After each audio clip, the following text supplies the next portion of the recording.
Tonight is our last official night in Alaska. Pretty soon we're gonna be making a left turn and it's the official start of the top of the world highway. So if you're leaving Alaska, as you're leaving Tok, about 10 miles outside of Tok, you would make a left at Telton Junction and then start heading towards Chicken. You start heading towards Dawson City, Yukon Territory. We're gonna cross the border at the top of the world highway. I'm really excited to see what this road is like compared to, you know, that part of the Alaskan highway we don't like to discuss. Okay, when does the road turn to gravel? Is it chip seal? Is it not chip seal? Are they also gonna have this tore up and we're just gonna be driving on gravel forever? Tonight is also the first night we're gonna try out our generator. I'm gonna call her Jenny. How original.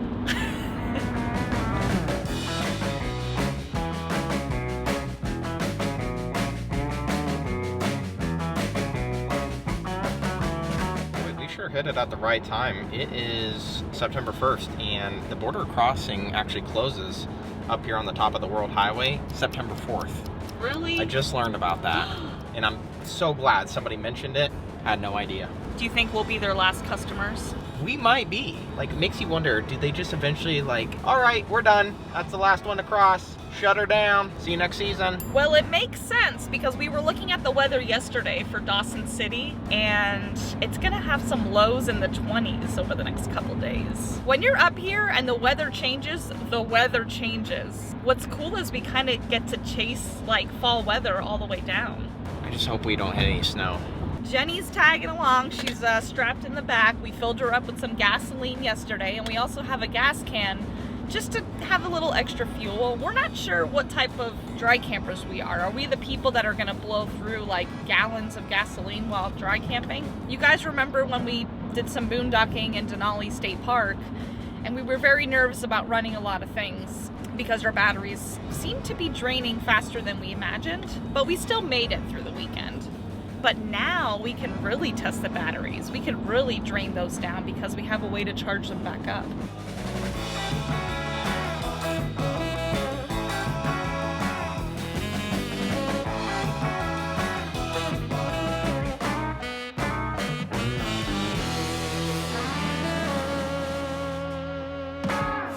Well, no turning back now. We're in it to win it. I guess the biggest question I want answered is what is going to be the difference between this road and Destruction Bay? There's so many questions we had before coming up to Alaska to know which route to take. We hope to clarify some of those answers for you as we go along. Mileage, fuel stations, actual places to stay, maybe boondocking opportunities. Need not worry, we're going to have a lot to cover going forth. You know how we roll in the Hanks family. We bring all the goodies to you. We had a heck of a time this entire trip trying to keep up with cleaning the truck. To be honest, we actually haven't really been cleaning the truck at all. We've only been washing the windows. And let me tell you, staying on top of that is tough enough. Wow. We are climbing though. Feels like we're climbing to the top of the world. I know why they call it this now.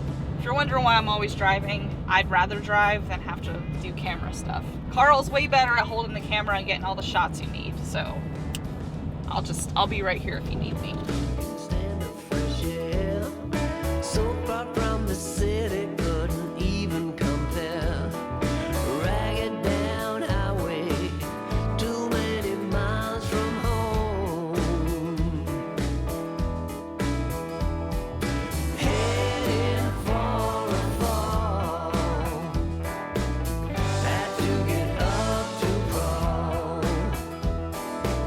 Okay, I already screwed up.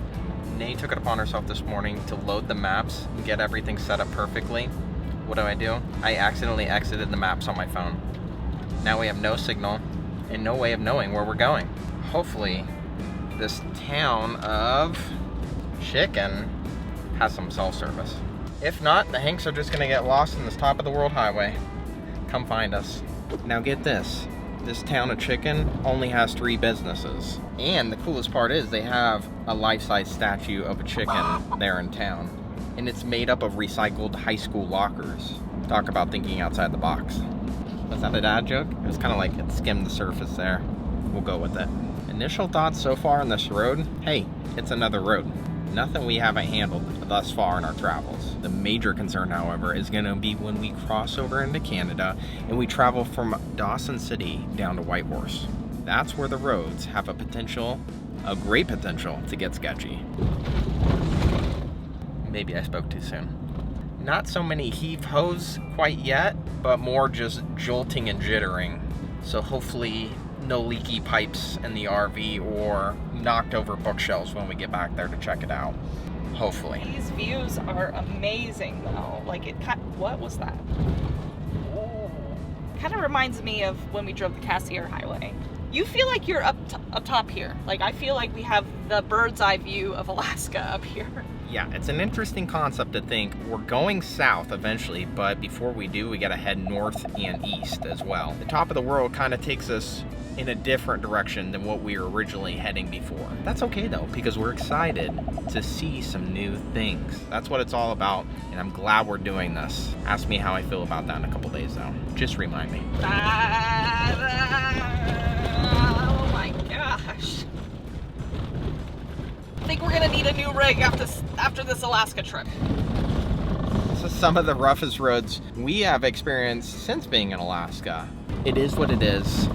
The Hanks know how to do it best. Take it slow, because everyone else is like just speeding around us. I am going 25 miles per hour, and it seems like that's a good speed to not have too much jolting of the, you know, like if you go too slow on gravel, it kind of becomes bouncy. I'm not afraid at all.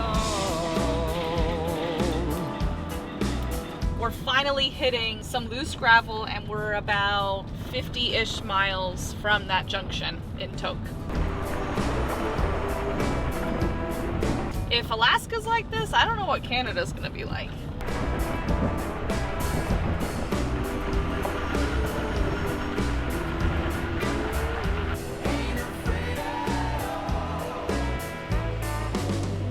Finally out of it.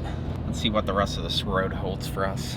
Well, the roads unfortunately showed no signs of improvement. You see, we weren't exactly expecting a dramatic difference on this particular route, but we had held on to some hope for at least a reduction in dust and gravel. Throughout the summer journey to Alaska, our truck and trailer have endured quite the beating. Oh, the joy we are going to feel when we finally are able to encounter normal roads once again. You see, out here in this desolate part of the country, you can't help but feel utterly alone. So when you stumble upon towns consisting of nothing more than 3 shopping buildings, it's hard not to be elated. And let me tell you, the chicken statue, it's absolute must-see attraction. After all, how often do you find yourself next to a 10-foot sculpture of a chicken constructed entirely from old lockers? Whew.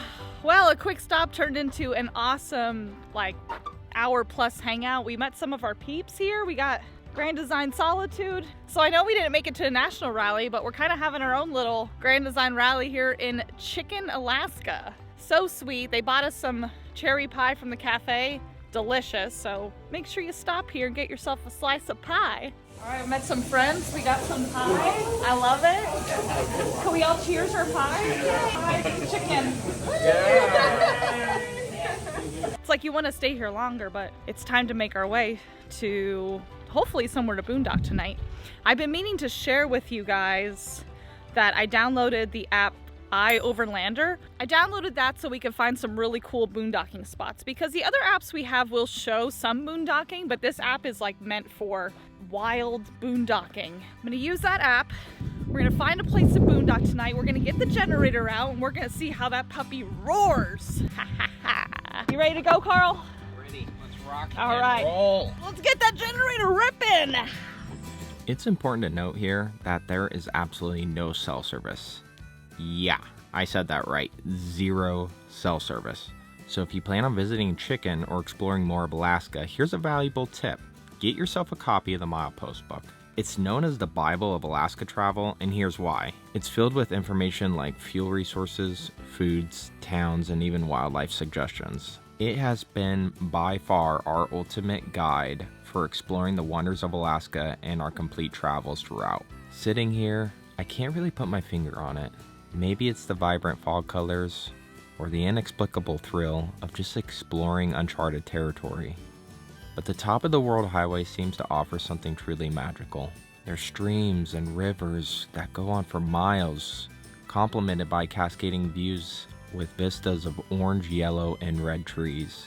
Yes, we eventually encountered that stretch of the road we were dreading, which is made of entirely gravel, but it served as a gentle reminder to just slow down and absorb the beauty around us. Inevitably, even so, the time spent on the road eventually left us mentally fatigued. I don't know about you guys, but who would have guessed that driving at a mere 10 to 20 miles an hour on dirt roads demands such concentration? Needless to say, we eagerly anticipated arriving at our boondocking site tonight, longing for a well-deserved rest and an opportunity to finally witness the performance of the new generator. Woo! What a day. We made it. We're set up. We're ready for some real boondocking where we're not at a campsite and it cost us $0. We just had a long talk about how this is going to be a long weekend and we don't know what we got ourselves into. Because we just spent the past few hours driving maybe like 20 or 30 miles and it took us several hours because we had to go so slow. Guys, I don't know how the rest of this drive's going to go. I have a feeling it's going to get worse from Dawson Creek all the way to Whitehorse, but I don't know. Either way, let's focus on the now. We have this beautiful boondocking spot.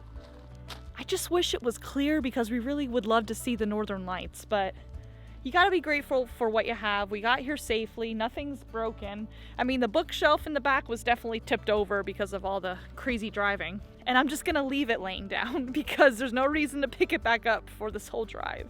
This is a really nice boondocking spot, and if you're looking for details on where this is, you might want to download the iOverlander app, and I'll put it in the description below of which location this is. We got the inverter hooked up, so we're able to run the Starlink, and the Starlink's giving us pretty good speeds right now. I think we got 18 down and 12 up. Thanks, Mr. Starlink.